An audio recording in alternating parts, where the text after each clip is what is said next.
Islamofobia ini kan munculnya karena aksi beberapa kelompok yang melakukan aksi-aksi kekerasan atas nama Islam awalnya, tapi kemudian dia digelembungkan menjadi snowball, gerakan bola salju gitu ya, semakin membesar dan dimanfaatkan oleh kedua belah pihak dan banyak pihak untuk kepentingan-kepentingan politik. Dan Fadlizon juga menggunakan ini.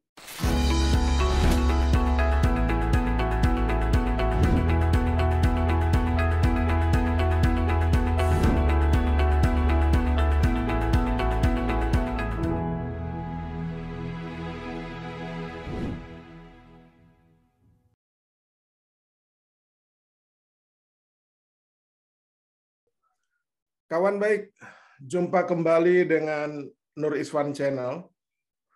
Kali ini kita akan membahas soal yang kemarin atau beberapa waktu lalu itu agak ramai tentang pernyataan seorang anggota DPR yang mengusulkan atau merekomendasikan untuk pembubaran Densus 88. Densus 88 ini adalah dalam tanda petik itu satuan di kepolisian yang khusus untuk memerangi terorisme atau countering terrorism. Bersama saya itu adalah Bang Islah Bahrawi. Orang mengenal dia itu sebagai mungkin bisa disebut salah satu pengamat terorisme yang lumayan detail, kemudian dia juga ketua atau direktur namanya itu, Jaringan Moderasi Indonesia itu. Jaringan Moderat Indonesia, Bang. Jaringan Moderat Indonesia, ya aktivis atau aktif di sana. Kemudian dia juga baru saja meluncurkan buku tentang intoleran dan radikalisme, ya? Ya, ya Bang. Gitu. Nanti kalau ada yang mau dan berminat, japri aja lewat saya. Bisa disambungkan dengan Bang Islah. Oke, Bang Islah. Gini, melihat usulan dari anggota DPR itu, Bang Islah memotretnya seperti apa? Selamat pagi, siang, sore, malam. Ini kan kita nggak tahu ini. Kawan baik yang nonton. Ya, menurut saya ya ini pragmatisme politik saja, Pak. Tidak lebih dari situ. Artinya ini kan pernyataan Fadlizon ini kan sebenarnya apalagi dikait-kaitkan kalau dalam cuitannya kan menghubungkan dengan Islamofobia sebenarnya. Ya. Islamofobia ini sendiri adalah sebuah narasi dalam kelindahan politik di mana-mana. Ini kan sama seperti antisemitisme pada zaman beberapa dekade tahun lalu kan antisemitisme ini kan juga menjadi sesuatu yang pada awalnya itu dikeluarkan oleh salah satu kelompok, lalu kemudian dimanfaatkan oleh banyak kelompok, memang hanya untuk kepentingan-kepentingan politik, narasi-narasi politik, sama seperti Islamofobia. Islamofobia ini kan munculnya karena aksi beberapa kelompok yang melakukan aksi-aksi kekerasan atas nama Islam awalnya, tapi kemudian dia digelembungkan menjadi snowball, gerakan bola salju gitu ya, semakin membesar dan dimanfaatkan oleh kedua belah pihak dan banyak pihak untuk kepentingan-kepentingan politik. Dan Fadlizon juga menggunakan ini. Oke. Tetapi kalau misalkan kita meneropong lebih dalam, ya kan, ya bahasa awamnya ini ada pertanyaan, apakah memang masih perlu Densus terorisme ini? Densus ini? Kalau menurut saya sangat perlu, karena memang tidak ada satu negara pun sampai saat ini yang telah membentuk pasukan anti teror itu dibubarkan. Meskipun negaranya sudah sangat-sangat aman misalnya. Negara-negara seperti Norwegia, negara seperti Denmark atau Islandia yang tingkat kriminalitas dan tingkat kejahatan terornya kecil, sampai sekarang masih punya pasukan anti teror. Karena memang pasukan anti teror itu di seluruh dunia maupun Densus 88 sendiri ini kan bukan hanya penindak represi. Dia juga berfungsi untuk melakukan pencegahan-pencegahan yang sifatnya preemptif atau preventif.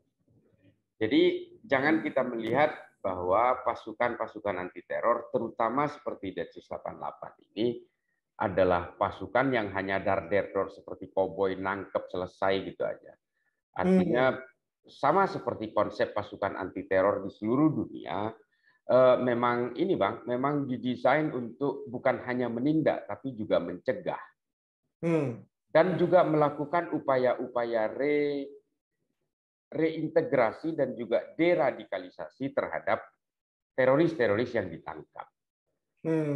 Negara-negara yang gagal dalam konsep ini, dalam konsep pencegahan dan penindakan ini, yang merupakan whole package, ini biasanya negara yang memang tidak bisa menyelesaikan konflik-konflik ataupun kejahatan-kejahatan teror. Banyak. Sama seperti Somalia, ini gagal. Makanya teror itu akhirnya bukan hanya terjadi di Somalia, Somalia juga menjadi pengekspor teror di negara-negara di tanduk Afrika. Termasuk juga di Nigeria. Nigeria ini salah menggunakan konsep karena dia konflik-konflik dan juga kejahatan-kejahatan teror itu selalu dihadapi dengan represif. Dia tidak ada upaya preventif, preemptif, ataupun upaya-upaya deradikalisasi atau reintegrasi terhadap mereka-mereka yang diperangi. Makanya di Nigeria, kelompok-kelompok seperti Boko Haram itu selalu hidup. Dan dia semakin merajalela. Dan leluasa melakukan proses regenerasi, rekrutmen, pendidikan, dan sebagainya. Oke, gini.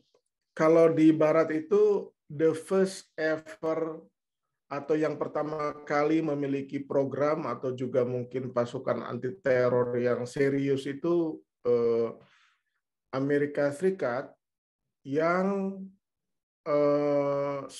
dibentuk mungkin secara lengkap itu setelah 9/11, ya kan? Nah, di Amerika sendiri bahkan ya simbol memerangi terorisme itu adalah Guantanamo. Ya. Guantanamo-nya sendiri ini udah mau ditutup karena tinggal beberapa gelintir manusia yang ditahan, dan itu bahkan belakangan disebut sebagai simbol dari human right abuse, ya kan? Karena orang diproses, diperiksa, ditangkap tanpa human right. Lah di embahnya peperangan terorisme aja dia mau ditutup, kok di Indonesia masih diteruskan? Kita kira-kira logika masyarakat tuh begitu, Bang Islah? Kebetulan saya agak sedikit mengenal mengenai Densus 88. Saya memang lebih fokus concern terhadap persoalan terorisme, Bang Iswan. Jadi memang begini, sebenarnya kalau mengidentikan perang terhadap teror di Amerika dengan Guantanamo Bay, penjara Guantanamo, sebenarnya nggak juga. Kalau perang terhadap Al-Qaeda kemudian identik dengan Guantanamo, Al-Qaeda dan jaringannya, itu iya. Tapi sebenarnya perang terhadap teror, war on terror di Amerika itu memang bukan hanya identik dengan itu. Karena memang teror di Amerika itu tidak pernah selesai. Tapi teror di Amerika ini tidak selalu identik dengan Islam. Sama seperti teror di seluruh dunia, dimanapun, termasuk di Indonesia. Artinya pelaku teror di Amerika itu justru lebih multispektrum gitu sebenarnya. Di situ ada Triple K, ada Ku Klux Klan itu, ada white supremacy, ada pelaku-pelaku bom seperti Timothy McVeigh, pelaku-pelaku bom seperti Nashville bombing dan sebagainya itu. Makanya di Amerika itu jauh lebih beragam. War on terror di Amerika itu memang dulunya kemarahan Amerika itu lebih, akhirnya banyak orang beranggapan bahwa war on terror di Amerika itu sebenarnya another terrorism. Jadi terorisme yang diperangi dengan terorisme di Amerika itu. Artinya state actor dan non-state actor itu sama-sama berbuat teror. Nah, oleh karena itu kemudian banyak protes banyak protes terhadap pemerintah Amerika soal Guantanamo Bay yang memang tidak pernah ada peradilan, bahkan Hambali yang sudah ditangkap bertahun-tahun ini kemudian baru saja diadili. Mulai dari tahun kemarin dan tahun ini juga berlanjut. Padahal ditangkapnya udah lama. Tapi kan persoalan undang-undang setiap negara kan berbeda. Ya. Kita kan waktunya 120 hari, masih ada waktu 21 hari kepada kejaksaan dan sebagainya. Artinya ada aturan-aturan yang memang justru kita lebih disiplin dalam persoalan human right kita. Densus itu kecuali situasi yang overmah ya, misalnya penembakan seperti terhadap terduga teroris di Makassar, itu memang situasinya overmah. Situasinya keterpaksaan karena mereka menembak. Dalam posisi tembak menembak memang tidak bisa dihindari. Siapa yang terbunuh lebih dulu maka dialah yang selamat kan gitu. Seperti yang terakhir di Makassar ada 2 orang yang tertembak misalnya. Itu situasi keterpaksaan. Tapi Densus sendiri pada hari ini itu memang sangat hati-hati dalam soal isu, sepengetahuan saya, sangat hati-hati dalam soal isu human right ini. Karena memang di embahnya perang teror sendiri, kalau Bang Iswan bilang itu di Amerika, justru mereka tidak hati-hati. Memang kalau human right abuse seperti yang di Guantanamo itu saya sepakat, sangat sepakat. Artinya ada pengakuan-pengakuan testimoni dari mantan-mantan Guantanamo yang disiksa setiap hari untuk membuat pengakuan. Cara-cara seperti ini saya tahu persis karena salah satu pekerjaan saya itu adalah mendatangi terpidana-terpidana teroris dan menanyakan tentang itu. Dan mereka pengakuannya hampir sama semua, tidak ada penyiksaan, tidak ada pukulan secara fisik, deraan secara fisik itu tidak ada. Tapi memang kalau mereka kemudian membuka itu karena ketakutan dia terhadap ancaman hukuman yang berat. Jadi teroris-teroris yang membuka jaringan, menceritakan soal aktivitas teman-temannya, aktivitas dirinya, tentang organisasinya dan sebagainya, itu memang ada semacam kesadaran dari mereka setelah ditangkap itu bahwa undang-undang terorisme ini memang ancamannya berat, kurang lebih seperti itu. Oke. Dalam desain program pemerintah terkait war on terror ya,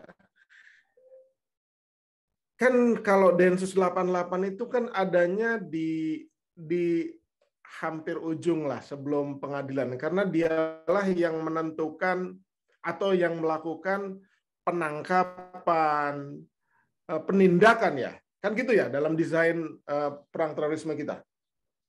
Iya, iya. Di Densus sendiri itu ada direktorat namanya pencegahan. Ada pencegahan juga. Bedanya dengan BNPT, Densus itu BNPT tidak mempunyai pasukan penindak. BNPT itu murni deradikalisasi, kontraradikalisasi, reintegrasi dan sebagainya. Pembinaan terhadap teroris-teroris yang ditangkap selama di penjara atau setelah keluar dari penjara. Proses pendampingan, pembinaan sampai mereka itu betul-betul kembali kepada ideologi Pancasila misalnya. Ini tugasnya BNPT.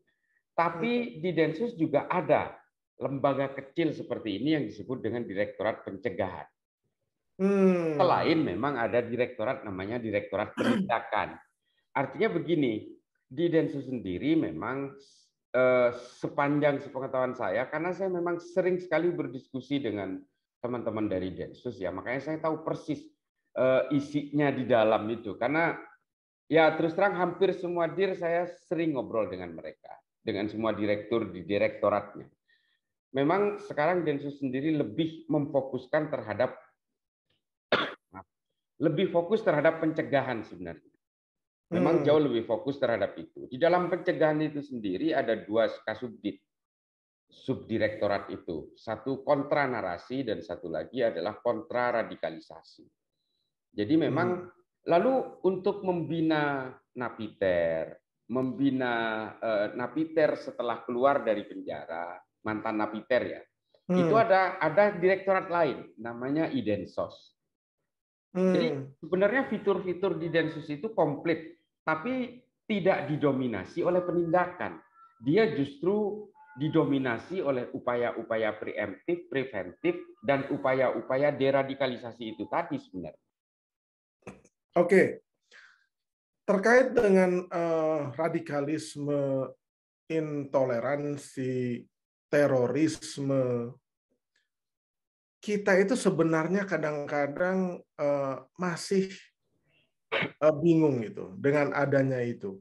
Apa namanya? Tiba-tiba ada bom Sarina, tiba-tiba ada perempuan masuk kantor polisi tembak, tiba-tiba ada peristiwa di Makassar atau di Poso atau di mana saja. Dan masyarakat sebagai orang awam tuh kadang terkaget-kaget.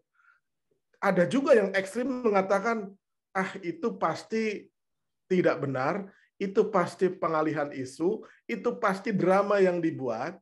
Tapi di sisi yang lain ada juga percaya, kok ada ya orang yang bisa melakukan teror seperti itu. Nah, pertanyaannya, seberapa mengkhawatirkan sih atau kondisinya itu tentang radikalisme itu? Ya radikalisme bisa atas nama ras, bisa atas nama agama. Tapi menurut pengalaman Bang Islah dan pengamatan itu, kita tuh sebenarnya seberapa dan harus bagaimana sih melihat terorisme di Indonesia ini gitu loh. Seberapa mengkhawatirkan sih gitu. Jadi begini Bang, ini sama seperti yang diungkap oleh Fadli, sama seperti yang diungkap oleh narsum lain ketika acara di TV One kemarin.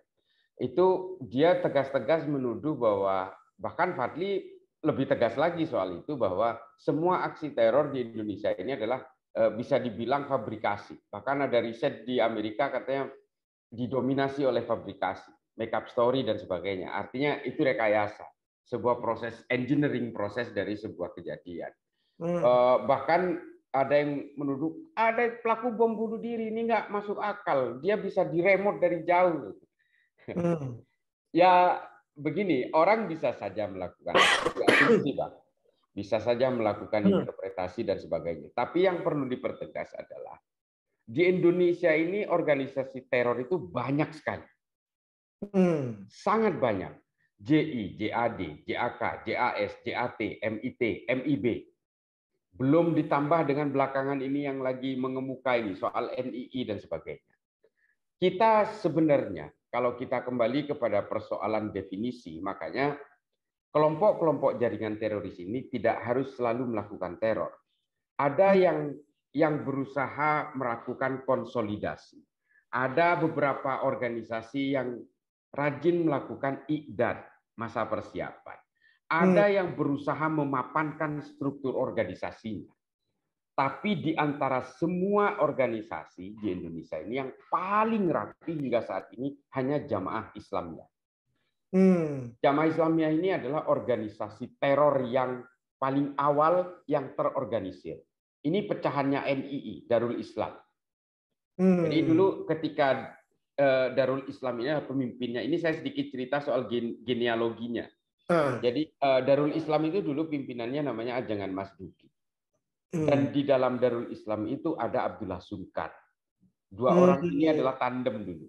Jadi sebelum pengiriman orang-orang untuk berjuang dengan kelompok mujahidin, Darul Islam ini sudah mengirimkan beberapa orang ke Afghanistan untuk berlatih perang.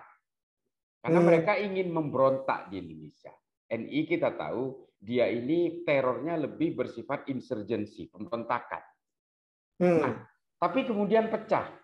Karena ternyata NII Darul Islam ini menurut Abdullah Sungkar yang Wahabi Salafi, NII ini lebih kepada klinik. Dia percaya kepada keris dan sebagainya. Nah, akhirnya kelompok ini pecah. Abdullah Sungkar membuat sebuah organisasi bersama duet barunya bernama Abu Bakar Ba'asyir. Organisasi ini disebut Jamaah Islamiyah. Mengapa dinamakan Jamaah Islamiyah? Abdullah Sungkar ini kagum terhadap Al-Jamaah Al-Islamiyah yang di Mesir. Nah, dia mendirikan Jamaah Islamiyah sembari nyontek ADART-nya Al-Jamaah Al-Islamiyah ini. Lalu kemudian dijadikan sebagai backbone dari aturan-aturan yang ada di Jamaah Islamiyah bentukan dua orang ini, Abdullah Sulkan dan Abu Bakar Basir. Dari situ kemudian dibuat sebuah juklak dari Jamaah Islamiyah, namanya namanya PUBG, Pedoman Umum Pergerakan Jamaah Islamiyah. Mereka mengirimkan kombatan-kombatan itu rajin sampai 5 angkatan pada sekitar tahun 92. Terus berlangsung. Nah, kelompok ini kemudian menjadi paling rapi, dan ketika pasca reformasi, semua alumni Afghanistan yang dikirim, artinya orang-orang yang pernah dikirim oleh Jamaah Islamiyah ke Afghanistan, ini kembali ke Indonesia. Pasca reformasi, ledakan-ledakan sejak tahun 2000 hingga tahun 2009 itulah yang dilakukan oleh kelompok Jamaah Islamiyah. Artinya teror yang terjadi selama kurang lebih 9 tahun itu mutlak semua dilakukan oleh Jamaah Islamiyah. Fabrikasinya di mana? Pelakunya ada. Bom yang meledak di mana-mana, bom malam Natal, bom Tentena, bom Bali 1, bom Bali 2, bom Kampung Melayu, bom Sarinah. Ini sangat sulit untuk difabrikasi. Karena pelakunya ada, anggota jaringannya ada, organisasinya ada, pengakuan mereka ada, dan tercipta semua itu terbuka ketika ada di pengadilan. Nah, kasus-kasus, tapi ada hikmatnya, Bang. Ada hikmahnya, Bang Iswan. Kejadian-kejadian bom di awal tahun milenia itu sebenarnya kemudian memberikan clue kepada bangsa Indonesia bahwa dulu polisi itu gelagapan. Apa-apaan ini? Kayak orang bangun tidur gitu. Tiba-tiba bom di mana-mana, dar-dor, dar-dor. Akhirnya disitulah dibentuk Satgas Bom.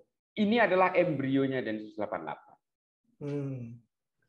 Satgas Bom ini kerjaannya adalah berusaha mentrace, melakukan mapping, profiling. Apa-apaan ini? Siapa pelakunya? Akhirnya diketemukanlah seperti Imam Samudra, Imam Samudra, Amrozi, artinya paciran CS. Ini adalah awal-awal. Ada Ali Imron, ada Ali Fauzi. Di sini semua terungkap bahwa ternyata ini adalah sebuah jaringan, sebuah organisasi. Pengakuan-pengakuan pengembangan itulah kemudian yang membuat Satgas Bom ini mengkonversi menjadi Densus 88. Jadi lebih terorganisir. Apakah kemudian setelah itu, seperti tuduhan Fadlizon di dalam TV itu, Densus menggunakan planted agent, agen yang ditanam di kelompok-kelompok teror supaya mereka ini terus menjadi kelompok teror? Saya meragukan itu, karena saya sering bertemu dengan napiter. Saya sering sekali bertemu dengan napiter di penjara-penjara untuk memberikan pendampingan, proses penyadaran, reintegrasi, dan sebagainya. Saya juga dilibatkan kadang-kadang. Ya, saya bertanya kepada mereka. Mereka murni terpapar tanpa oleh mereka. Mereka terpapar oleh ulama-ulamanya mereka. Ulama tanda kutip. Ustadz-ustadz mereka. Karena memang semua kelompok teror ini dengan caranya masing-masing, tujuannya itu sama, Bang. Daulah, khilafah, semua tujuannya sama. Organisasi yang seabrek-abrek di Indonesia dengan jaringannya masing-masing, dengan amirnya masing-masing, dengan sistem mantiki dan sebagainya itu, pembagian wilayah-wilayah itu, tujuannya semua sama. Proses-proses ADART, transformasi yang dilakukan oleh Jamaah Islamiyah, mulai dari Abdullah Sungkar, Para Wijayanto, dan sebagainya. Proses-proses transformasi di kelompok MIT, Mujahidin Indonesia Timur, mulai dari Santoso, Basri, Ali Kalora, dan sebagainya itu. Semua tujuannya sama. Ingin menegakkan daulah khilafah Islamiyah. Dan mereka punya PUBG, strategi, tastos, dan sebagainya. Mereka itu benar-benar bukan. Kalau direkayasa atau di-develop oleh pemerintah, oleh state actor, tidak mungkin mereka secanggih itu. Mereka betul-betul bergerak sangat rapi di bawah permukaan. Yang namanya Jamaah Islamiyah itu, Bang, sel tidurnya itu ribuan. Dan dia itu membagi strukturnya itu betul-betul terputus. Mulai dari layer terbawah, layer tengah, sampai yang teratas, namanya Al-Markaziyah itu. Salah satu yang ditangkap, yang berada di pucuk, di top elitnya itu adalah Abu Rusdan dan Para Wijayanto. Para Wijayanto itu sudah ditangkap, sekarang di penjara. Vonisnya kurang lebih 7 tahun. Dan dia membuat semua pengakuan-pengakuan itu. Dia yang membuat, yang mengkonversi PUBG ke strategi. Dia yang mengkonversi dan dia membuat suatu ADART, butir-butir Pancasilanya lah kalau di kita ya, kalau di negara. Dia membuat yang namanya TASTOS, Total Amniah System, Total Absolution. Itu betul-betul dia membagi menjadi marhalah-marhalah, tahapan-tahapan gerakan 1 sampai 7. Jadi mereka bergerak. Dia sangat detail, termasuk isu membangkitkan isu kebangkitan komunisme di Indonesia. Itu adalah satu tahapan marhalah dari kelompok JI yang dibuat jauh sebelum hari ini. Artinya kalau kemudian misalnya orang-orang seperti Pak Gatot Nurmantio kemarin menggelembungkan isu kebangkitan komunis, ini jauh bertahun-tahun sebelum ini Jamaah Islamiyah itu sudah membuat aturan-aturan itu. Marhalah-marhalah ini adalah periode-periode gerakan, mulai dari menguasai simpul-simpul ekonomi, menguasai kampus-kampus, membelah masyarakat menjadi kelompok mereka dan kelompok kita. Itu adalah marhalah-marhalah yang dirancang oleh mereka. Nah, sebegitu rapinya mereka sampai mereka itu punya badan-badan usaha. Mereka punya jasa transportasi, mereka punya perkebunan, mereka punya pabrik kulit. Bahkan mereka punya aset ratusan hektar. Mereka juga sangat mapan dalam rekrutmen, pendidikan di beberapa pondok pesantren yang memang dibuat oleh mereka. Mereka melakukan rekrutmen sangat rapi dan berlanjut, sustainable sekali. Tangkapan terakhir dari kelompok JI, 53 kemarin, itu 14-nya kalangan milenial. Sebagian bahkan di bawah umur. Artinya rekrutmen mereka berjalan. Terus kemudian mereka juga pendananya luar biasa. Ada Abu Ahmad, ada One Care, Abdurrahman bin Auf, ada Syam Organizer. Ini adalah beberapa lembaga fundraising mereka. Mereka punya dana yang kurang lebih 104,6 miliar dalam setahun. Mereka punya expend, punya pengeluaran, ya pengeluaran kurang lebih 34 miliar dalam setahun. Apakah ini dilakukan oleh 1-2 orang atau taruhlah mungkin 100 planted agent? Saya meragukan itu. Ada satu cita-cita ideal di dalam kepala mereka yang dipicu oleh kepentingan agama yang dianggap sebagai sebuah deontologis, sebuah kewajiban, sebuah tuntutan dari agama yang harus diwujudkan. Mustahil semua itu dilakukan oleh planted agent. Nggak yakin saya. Serapi itu. Artinya memang ini dianggap sebagai tugas dari Tuhan. Hanya Tuhan yang bisa menggerakkan mereka dengan gaya-gaya yang sangat rapi, bergerak di bawah permukaan dan melalui giant deployment seperti itu. Saya tidak yakin itu. Tapi kan gini juga, kalau kita lihat, biar agak lebih santai ya kan. Ya.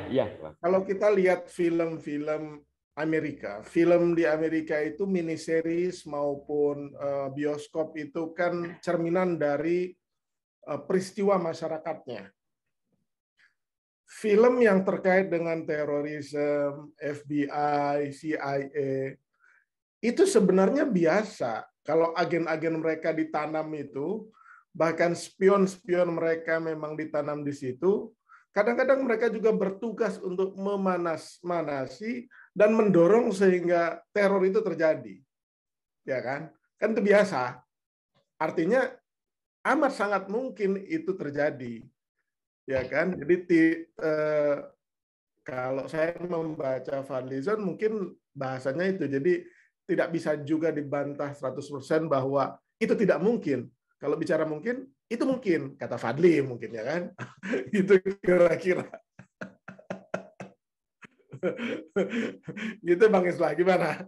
Ya kalau bicara film ya, apalagi di Amerika ya, mereka bisa menjadi pemenang perang Vietnam kan bisa juga ya Amerika membuat itu. Rambo itu betapa heroik dan epiknya di Vietnam, padahal tentara Amerika pulang nangis dari sana. Artinya film ini buat Amerika yang betul-betul alat propaganda dan seolah-olah mereka hanya ingin menunjukkan bahwa seolah-olah mereka tahu banyak hal sebenarnya. Artinya kalau film nggak bisa kita jadikan dasar. Tapi begini, ketika ada seorang manusia yang punya keinginan untuk membunuh massal dan sebagainya, Ini kan sebenarnya bukan pekerjaan mudah, apalagi bunuh diri untuk membunuh orang lain. Ini bukan pekerjaan yang mudah. Ini harus dilakukan oleh seorang ideolog untuk membrainwash mereka sehingga orang itu mau melakukan bunuh diri atau mau setidaknya mau membunuh orang lain. Dia melakukan pengeboman itu perlu nyali. Dan satu hal, planted agent sekelas apa kalau di Indonesia? Saya nggak tahu ya, karena kita tahu orang Indonesia ini semuanya orang-orang yang punya budaya santun, semua. Artinya, dan proses kognitif itu bawaan lahir kalau kita di orang Indonesia. Jarang sekali orang terpengaruh untuk melakukan pembunuhan, kecuali untuk kebutuhan-kebutuhan dan emosional yang sifatnya privat. Tapi kalau kemudian ini tuntutan pembunuhan secara massal yang dilakukan juga secara massal, ini sangat sulit di Indonesia. Artinya, kalau saya terus terang, planted agent ditanam, ya mungkin. Untuk menguak jaringan, untuk menguak informasi-informasi internal, itu pasti. Bukan hanya di persoalan terorisme, di narkoba juga dilakukan hal yang sama. Artinya, untuk itulah lembaga-lembaga intelijen dibentuk. Tapi saya terus terang, kalau untuk persoalan planted agent untuk memanas-manasi mereka berbuat teror, saya meragukan itu. Saya sangat meragukan itu. Artinya, teror ini lebih banyak dilakukan oleh orang-orang sekelas ideolog, seperti Aman Abdurrahman, yang sampai sekarang dia itu belum NKRI kasar. Karena memang dia sudah betul, ideologinya sudah tulang sumsum sekali. Dia meyakini ayat-ayat dan hadis-hadis yang merasa dia dianjurkan untuk memusnahkan dan membasmi semua orang kafir. Orang kafir pun di matanya Aman Abdurrahman itu sangat eksklusif. Orang yang berbeda dengan saya itu kafir. Kalau kita, jadi sebenarnya teman-teman seperti Fadlizon, misalnya, seperti Fadli ya, atau teman-teman yang meyakini perkataan Fadli bahwa ini adalah pekerjaan planted agent untuk memanas-manasi sehingga orang berbuat teror dan ini difabrikasi oleh state actor misalnya, saya kira nggak usah jauh-jauh. Mari berdiskusi dengan saya, ya. Kita bahas soal Fidhilalil Quran dan Ma'alim fil Thoriq, tulisannya Said Qutb. Kita diskusi di situ saja. Apakah Said Qutb planted agent? Saya meragukan itu. Dia dihukum gantung di Mesir. Dia merupakan tandem ideologinya si Hasan al-Banna, Al-Maududi, Tilmisani dan sebagainya. Kita bahas dari situ saja. Karena apa? Karena kitab-kitab seperti Fidhilalil Quran dan Ma'alim fil Thoriq inilah yang menjadi trigger gerakan teror di seluruh dunia. Kita tidak perlu nanamin planted agent sebenarnya. Manusia yang merasa paling beragama, kemudian membaca Ma'alim fil Thoriq, saat itu juga bisa jadi teroris. Bisa jadi. Karena sangat-sangat terpengaruh. Betul-betul kalau bukunya Ernest Bloch, Spirit of Utopia itu, atau prinsip Hafnung itu, mereka ini betul-betul diiming-imingi sebuah cita-cita ideal masa depan. Apa? Mewujudkan daulah Islamiyah. Karena jika tidak, kita masuk neraka. Dari dua konsep perimbangan ini, do's and don't, reward and punishment, ini kita akan sudah terpengaruh. Kalau Bang Izwan baca Ma'alim fil Thoriq, itu betul-betul menggugah kita bahwa kita itu harus berjuang secara fisik dan mengartikan jihad serta syahid itu hanya dalam kekerasan dan perang. Kalau kita tidak bisa mewujudkan itu, maka kita akan masuk neraka. Karena kita gagal melakukan tanggung jawab yang diserahkan oleh Tuhan kepada kita untuk mewujudkan negara Islam. Ini saja sesimpel itu. Ma'alim fil Thoriq itu sudah bisa menyihir orang. Tidak perlu planted agent untuk melakukan itu. Artinya mudah membrainwash orang atas nama agama untuk melakukan pembunuhan kepada orang lain. Sangat mungkin. Karena apa? Kejahatan-kejahatan jika dilakukan atas nama agama, semuanya akan terlihat terhormat. Oke. Kemudian gini, tadi disebut-sebut soal rekrutmen. Kemudian seperti satu mati tumbuh berganti, ya kan? Disebut juga sel-sel tidurnya itu ribuan. Kadang-kadang masyarakat tuh bertanya-tanya, kenapa sebegitu mudahnya orang diajak untuk memasuki gerbang organisasi teror, bahkan kemudian melakukan teror? Apa yang salah? Apa yang salah? Apa keadaankah yang salah? Apakah karena kemiskinankah? Atau karena memang saking mencintai keberagamaannya? Nah itu dalam hal rekrutmen itu apa sih yang sesungguhnya terjadi, Bang Islah? Sebenarnya begini, mengapa saya sering kali menulis juga sih ya, bahwa yang memicu aksi teror ini sebenarnya bukan persoalan sosial dan bukan persoalan ekonomi juga. Orang-orang yang berangkat ke Suriah ketika ISIS pertama kali merebak pada tahun 2014-2015 itu sebenarnya justru orang-orang yang ekonomi menengah ke atas yang berangkat ke sana. Kalau kita lihat di BBC atau di beberapa TV, orang-orang yang berangkat ke Suriah dari Indonesia itu ada yang dokter, ada yang pengusaha sawit dan sebagainya. Ini memang murni adalah penyimpangan giroh agama kalau menurut saya. Ini soal fanatisme, soal fundamentalisme dalam beragama. Itu saja yang memicu orang-orang itu. Dan jangan salah, Bang Iswan. Jadi jaringan-jaringan kelompok teror ini memang mereka melakukan proses kamuflase dan transformasinya yang luar biasa. Mereka tetap menjual giroh agama, bahwa agama ini harus diperjuangkan karena pertama agama ini sedang terintimidasi, sedang terzolimi, sedang mengalami proses diskriminasi oleh satu jahanam produk barat, produk kafir yang bernama demokrasi. Karena demokrasi ini adalah produknya kolonial yang sekarang sedang dijejalkan ke negara-negara di seluruh dunia. Ini sama sekali adalah upaya untuk menghajar Islam. Karena Islam tidak mengajarkan demokrasi, tidak mengajarkan one man one vote misalnya. Islam hanya mengajarkan konsep-konsep khilafah. Menurut mereka seperti itu. Dan kemudian dihubung-hubungkan dengan beberapa penafsiran oleh Said Qutb dalam Fi Dhilalil Quran. Dan juga berakar kepada keyakinan tafsir dari Ibnu Taimiyah dan sebagainya. Nah, bahwa kalau Al-Maidah ayat 44 misalnya, mereka itu selalu berpegangan bahwa kita semua ini adalah orang-orang bodoh, orang-orang jahiliyah. Kita ini semua saat ini adalah orang kafir karena berdiam di satu wilayah yang tidak berhukum Islam. Nah, ini yang kemudian menjadi konsep mereka. Orang banyak terpengaruh di situ. Kamu hidup bahkan oksigennya pun haram. Karena negara ini diperintah oleh suatu pemerintahan tauhid yang tidak berhukum Islam. Makanya mereka kalau bersuara, saya cinta NKRI. Iya, pasti. Karena ini konsep mamlakah dalam sistem khilafah itu memang ada diakui. Konsep kerajaan, konsep wilayah ada. Tapi mereka pasti akan mengharamkan Pancasila. Mereka teriak NKRI, iya, pasti. Ini kan NKRI kan sebuah kesatuan wilayah. Di dalam konsep khilafah juga ada itu, ada mulkan-mulkan, ada mamlakah, ada kerajaan dan sebagainya. Tapi Pancasila mereka pasti mengharamkan kalau ditanya. Jadi mereka memang sangat takiyah, sangat merahasiakan. Mereka juga sangat tricky, sangat culas mereka dalam melakukan gerakan-gerakan. Bahkan sering keceplos misalnya. Jadi gini Bang Iswan, ada satu penelitian yang dilakukan oleh Farah Pendit, seorang diplomat Amerika dari waktu zaman Obama. Dia melakukan penelitian berkeliling di seluruh dunia dari negara-negara yang punya kasus teror. Ya.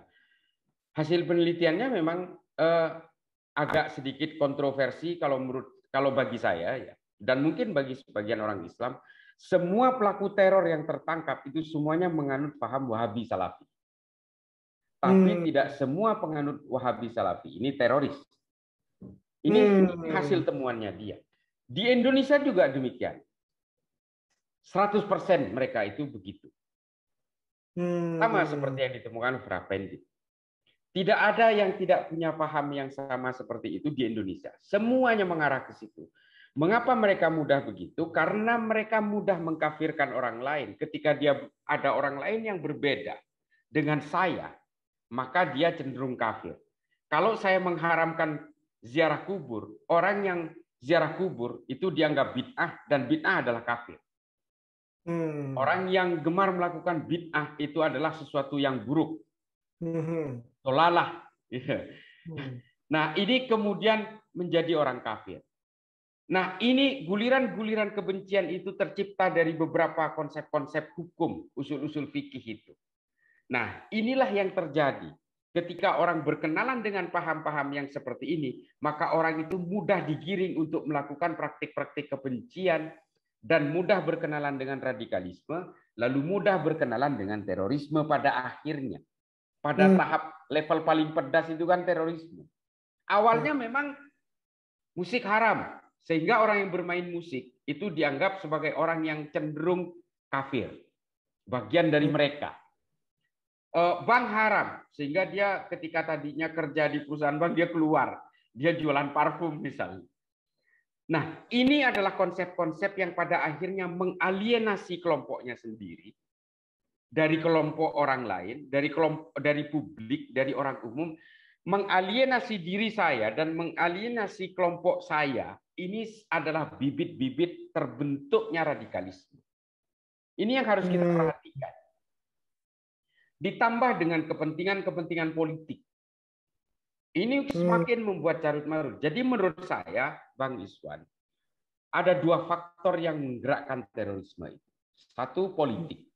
Yang kedua adalah memang anjuran-anjuran, keyakinan-keyakinan dari tafsir agama yang menyimpang, kalau menurut saya. Mereka tidak memahami bahwa dengan beragama seseorang seharusnya lebih menjunjung tinggi nilai kemanusiaan dan berusaha mewujudkan perdamaian, kan begitu?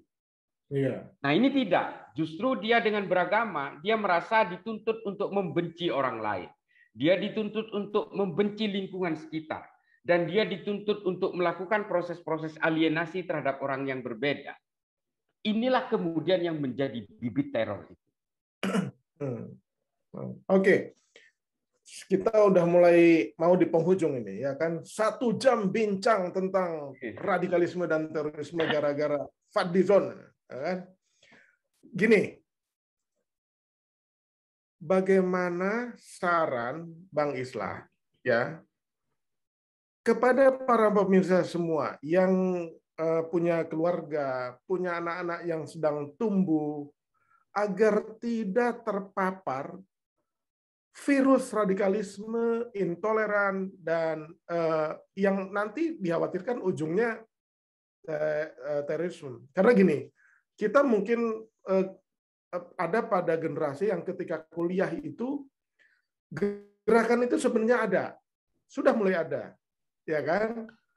Sudah mulai ada rekrutmen, karena beberapa orang yang saya kenal baik juga kemudian sampai ada yang kuliahnya tuh nggak lulus tuh, ya kan? Karena itu tadi mengasingkan diri. Nah, tapi kan mungkin rekrutmen sekarang itu akan lebih canggih dengan menggunakan sosial media.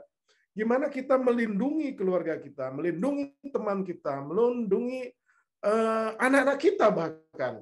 Sekarang udah semakin tua, kita udah punya anak yang juga harus kita perhatikan. Jangan sampai tiba-tiba ada orang tua yang nggak tahu anaknya hilang kemana, ya kan? Ya kan, amat sangat tragis gitu loh. Jadi orang tua tidak tahu pergerakan anaknya, bahwa anaknya itu sampai sejauh itu, ya kan? Masuk ke dalam organisasinya BEM, HMI, PMII, ya itu. Tapi dia kaget-kaget kok terlibat dalam hal-hal seperti itu, gitu loh.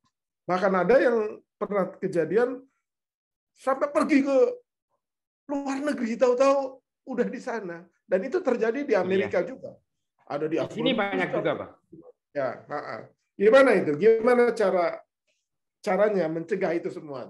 Kekhawatiran kita. Ya, begini Bang, negara-negara yang gagal untuk melakukan antisipasi terhadap kelompok-kelompok teror itu adalah negara-negara yang hanya berhasil di hilir, tapi gagal di hulu. Hulu ini apa? Pencegahan. Hilir ini apa? Penindakan. Jadi kalau negara-negara yang hanya nangkep, nggak habis-habis, berarti dia gagal di hulunya, di pencegahannya. Artinya penangkapan ini akan terjadi terus-menerus, tapi hulunya selalu melakukan reproduksi terhadap kelompok-kelompok ini, maka dia akan melakukan breeding. Dia selalu beranak pinak hingga ditunggu di hilir, ditangkap, ya tidak akan pernah selesai. Lalu siapakah hulu ini? Hulu itu adalah kita. Kita orang makhluk-makhluk sosial yang berdiaspora di tengah komunitas dan sebagainya. Itu adalah kita. Itulah hulunya. Hulu di sini adalah masyarakat. Hulu di sini adalah keluarga. Hulu di sini adalah kita pribadi. Makanya kemudian proses pencegahan terorisme itu harus dimulai dari diri kita. Kita harus menjauh dari rasa benci yang merasa dituntut oleh anjuran agama. Ini kuncinya. Kebencian itu pasti dipunyai oleh setiap manusia.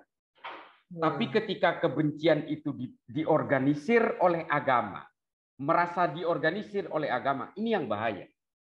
Merasa diorganisir oleh ideologi tertentu, ini juga bahaya. Saya tidak hanya berbicara agama, dan saya juga tidak berbicara soal agama Islam. Agama apapun, ketika dia menggelontorkan, taruhlah salah satu sekte atau ajaran, atau ijtihad, atau madhab tertentu yang memberikan anjuran untuk membenci orang lain, ini berarti pemahaman agama yang salah menurut saya. Bukan salah agamanya, tapi salah pemahamannya. Agama apapun, di Kristen, di Hindu, di Buddha, itu semua punya bakat-bakat radikal semua, bakat-bakat teror semua. Kalau kita lihat yang radikal di Myanmar ya orang Buddha, yang radikal di India ya orang Hindu, yang radikal di negara-negara Arab dan di negara seperti di Indonesia, ya orang Islam. Tidak ada kaitannya radikal teror itu dengan agama. Dengan pemeluk agama, iya, ada kaitannya.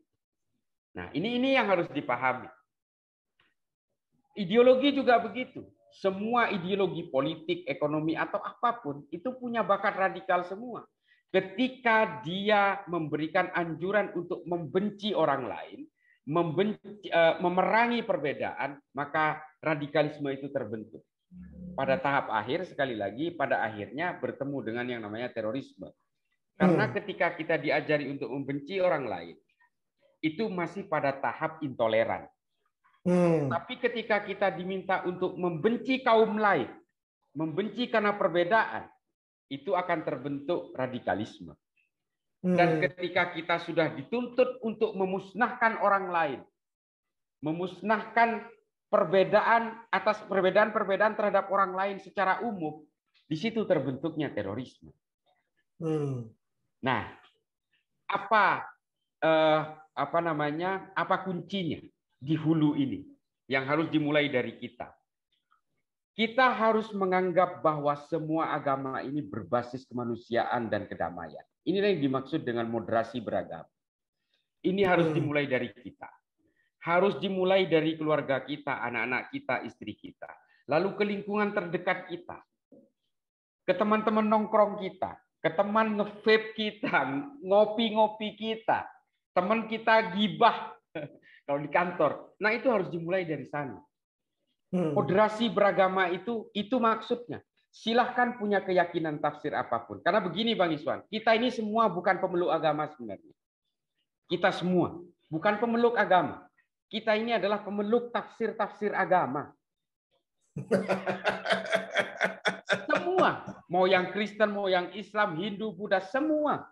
Kalau Bang Iswan tanya, Cak Islah, kamu itu agamanya apa? Islam. Tentu saja seharusnya ada pertanyaan lanjutan. Islam yang mana? Makanya kita ini semua pemeluk tafsir-tafsir agama. Setiap agama ketika mengacu kepada tafsir-tafsir, maka dia mengacu kepada interpretasi manusia. Tafsir. Interpretasi tentu saja manusia itu ya bermacam-macam. Di dalam diri kita saja kadang-kadang ada interpretasi yang berbenturan. Saya mau ke barat apa mau ke timur? Kan ini saja sudah perbedaan di dalam diri kita. Apalagi kita berbicara tentang keluarga, tentang lingkungan tetangga. Belum kita berbicara satu agama. Nah, Oleh karena itu, moderasi agama itu diperlukan. Kembalikan agama itu kepada fitrahnya, kepada proses kelahirannya. Setiap agama itu diturunkan dan dilahirkan untuk memberikan manusia supaya lebih mengenal kemanusiaannya. Yang kedua, untuk menciptakan perdamaian. Apapun tafsir yang diyakininya, apapun ajaran yang diyakininya, aliran apapun, agama apapun, ideologi politik, ekonomi apapun, sepanjang kita memegang teguh kemanusiaan dan kedamaian, saya kira orang tidak akan radikal, tidak akan teror. Saya kira itu kuncinya. Gitu, Bang. Artinya boleh saja orang menganggap ini bid'ah, itu bid'ah. Ini haram, itu halal.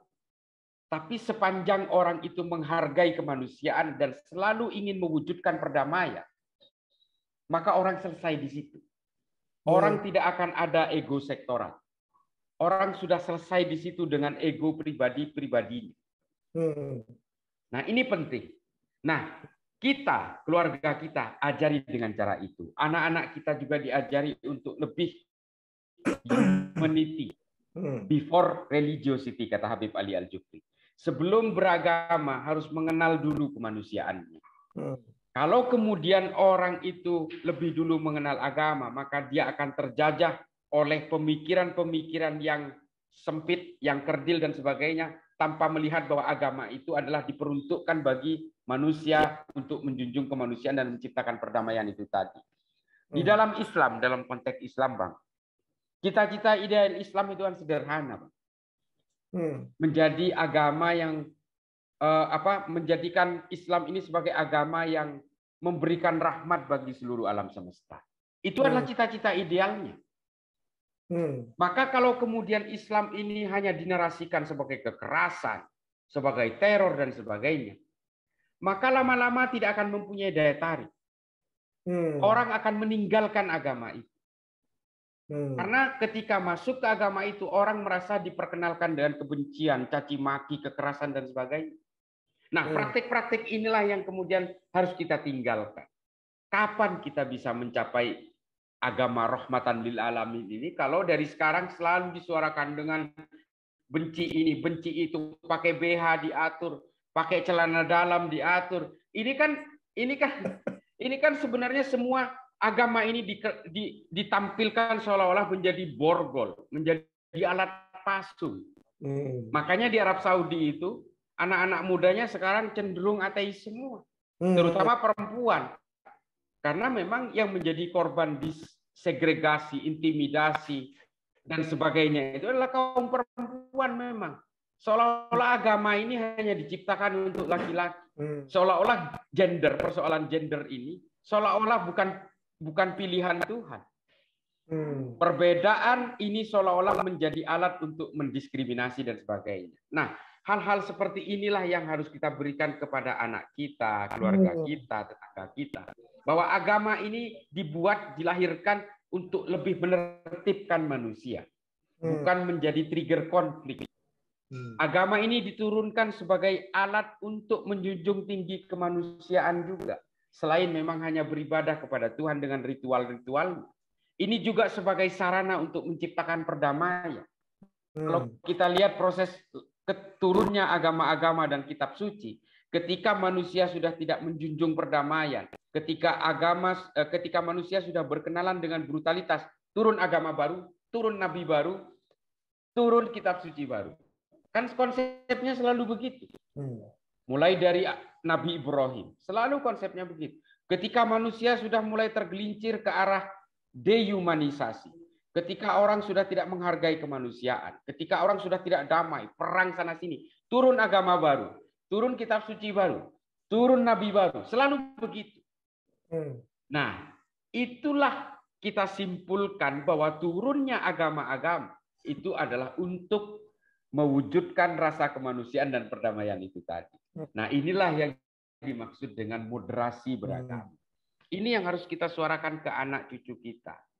Silahkan kalian punya keyakinan apapun, tapi jangan pernah karena dengan keyakinan itu kamu membenci orang lain, ingin mencelakakan orang lain, ingin melakukan kekerasan kepada orang lain, apalagi ingin membunuh orang lain.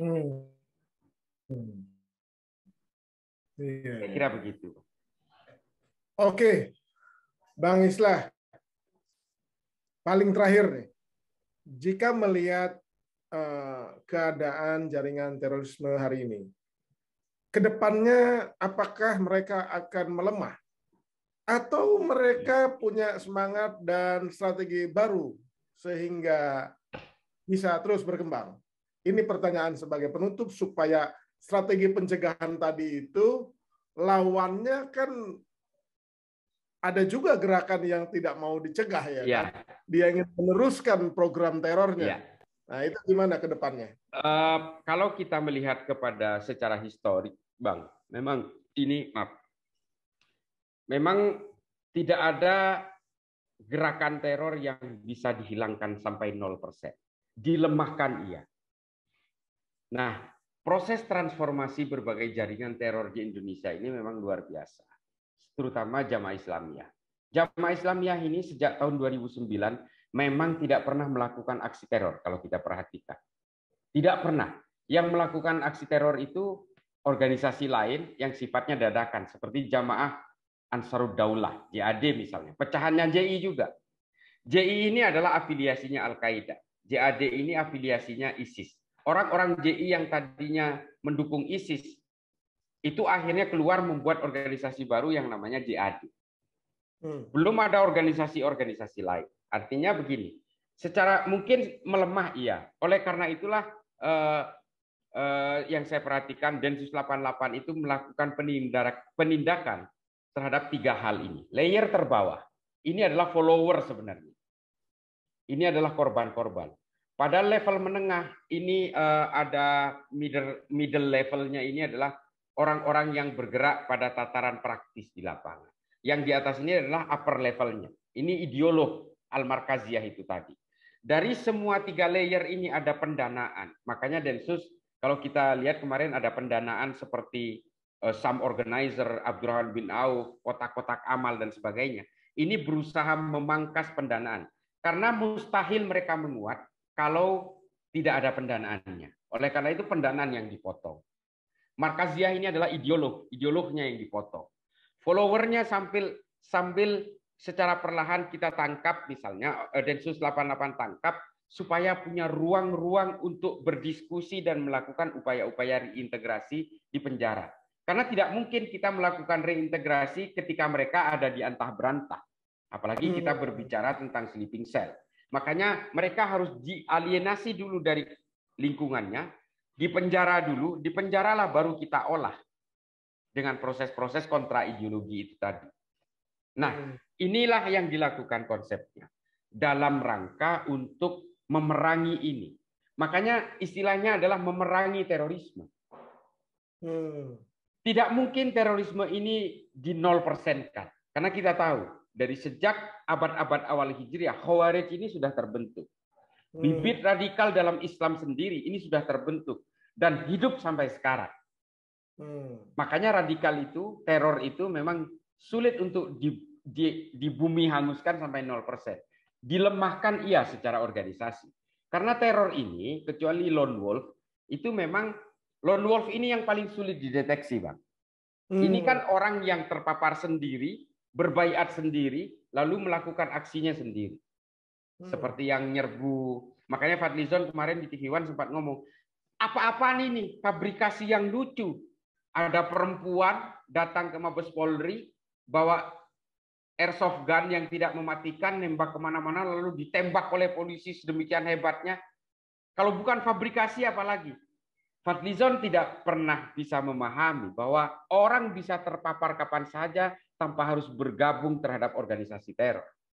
Aksi-aksi lone wolf inilah yang kemudian membuat orang itu terpapar sendiri di pojokan kamar dengan hanya melihat media sosial, dan dia berbaiat sendiri dan melakukan aksinya sendiri.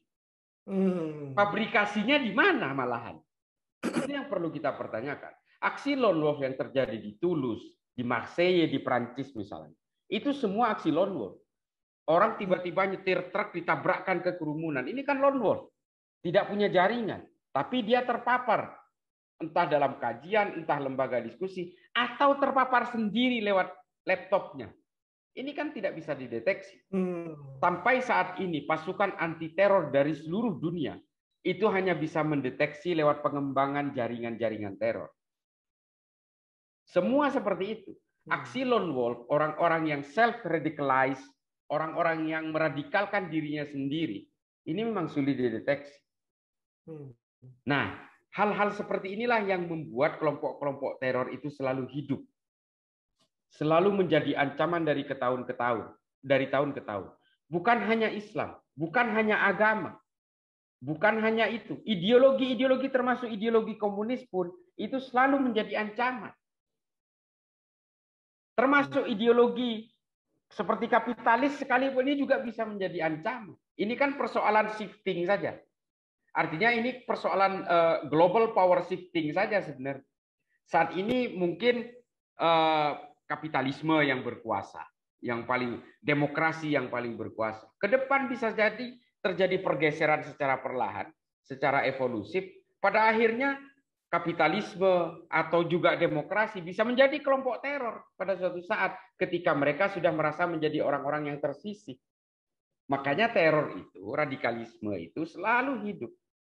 Karena ini berangkat dari rasa kekecewaan terhadap kekecewaan politik, bisa juga karena ekonomi, atau ketersingkiran-ketersingkiran dari orang-orang yang merasa semakin menciut, semakin mengecil. Nah, ini kan menjadi kekecewaan-kekecewaan yang akhir diwujudkan dalam aksi-aksi kekerasan. Saya kira begitu, Bang Islah. Oke, Bang Islah, terima kasih. Jadi akar salah satu diksi kata yang harus kita pegang adalah hindari untuk membenci, ya kan, membenci orang lain. Kalau nggak salah kata M. Hairun Najib itu benci atau kebencian adalah manifestasi dari cinta yang terlukai. Kalau rindu itu katanya cinta yang tidak tertunaikan. Nah, kalau cemburu itu namanya cinta yang khawatir. Jadi, oke, Bang Islah, terima kasih atas obrolan yang sangat, ya mungkin relatif menurut saya amat sangat lengkap. Pasti kawan baik semua mendapatkan pemahaman-pemahaman baru sehingga ujungnya kita bisa menjaga diri dari paham-paham yang kemudian berujung pada kekerasan atau ketidakbaikan. Jadi outputnya kalau orang beragama itu, kalau saya konklusikan, orang beragama outputnya itu harus kebaikan, gitu. Segala sesuatunya harus menjadi lebih baik, ya kan? Bukan menjadi lebih keras atau lebih kasar, ya kan? Kata Nabi apalagi kan, lebih benci. Kata Nabi kan ini, Bang, sebaik-baiknya manusia adalah orang yang berguna bagi manusia lain. Ya, betul. Terima kasih Bang Islah atas kesempatannya. Saya pastikan Bang Islah akan menjadi tamu utama di Nur Iswan Channel, terutama menyangkut tema-tema terkait. Kawan baik semua, demikian bincang lengkap dengan Bang Islah Bahrawi. Mudah-mudahan dan insya Allah menjadi kebaikan untuk kita semua dan penuh kemanfaatan dan keberkahan. Jumpa lagi nanti di Nur Iswan Channel dalam tema yang lain.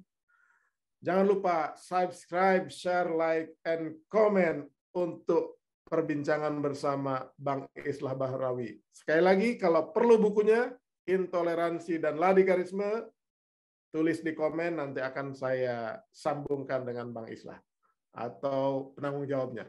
Terima kasih. Terima kasih Bang Islah.